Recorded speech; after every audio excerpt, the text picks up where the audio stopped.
All right, ladies and gentlemen, Mr. Quinn back here again. So you should have just completed this page, numbers 6 through 16. We're going to take a look at some of the answers here. We're going to move through this pretty quickly. We're going to start here with number 6. It says write 81 as a repeated multiplication of 3's, then write it as a power. That means we should see, that was a highlight, folks. We should see an expanded form, and we should also see that exponent form. We need to have our answer written both ways, and it needs to be that 3 repeating. So I'm going to start with 3 times 3, and now you should be using a calculator to help yourself be successful with this. 3 times 3 is 9. 9, if I add another 3 in there, 9 times 3 is 27. If I add another 3 in there, and I can do this mentally, 27 times 3 is going to get me 81. That was my target number. As an exponent, I have my base of 3 and my exponent. So I'm writing this as a power. 3, 3, 3, 3. There's 4 of them. That is my answer. All of this is equal to 81. Number 7, write 125 as repeated multiplication of 5's. Expanded form and exponential form again. 5 times 5 is 25. Another 5 is 125. I see 1, 2, 3 5's. So 5 to the 3rd power. And all of that, if I checked it with a calculator, would equal 125. What is 0.75 times 0.75 times 0.75? 0.75 times 0.75? Written as a power.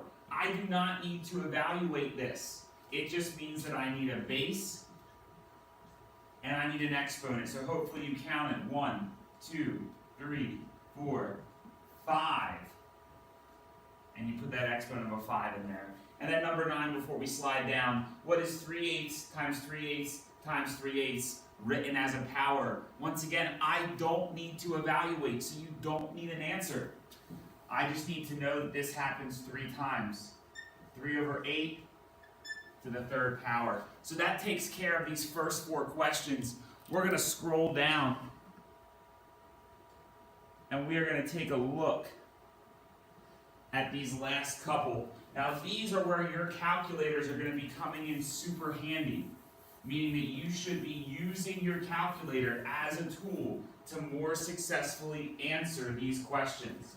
I'm even going to get my calculator out. Just grabbed it. So we're going to start with 1/6 to the 2nd power. Remember, if you type this in, you need to use parentheses. And then I hit my caret key, I get a 2, and I get 1/36.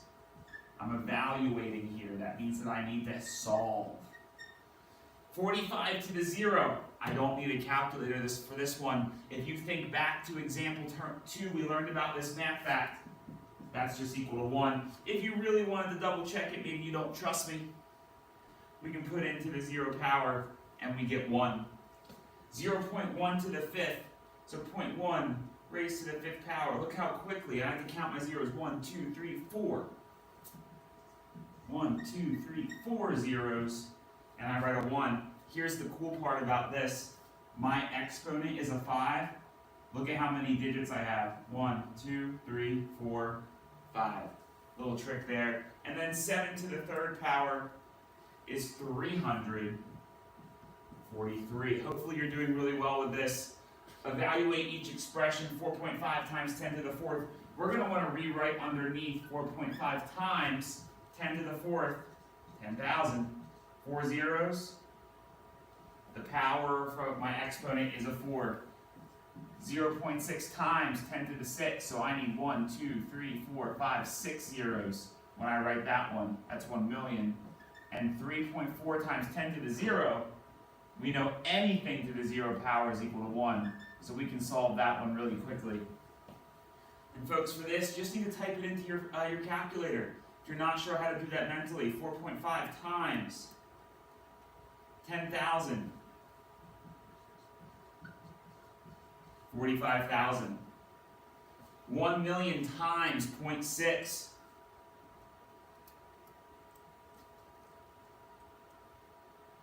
600,000.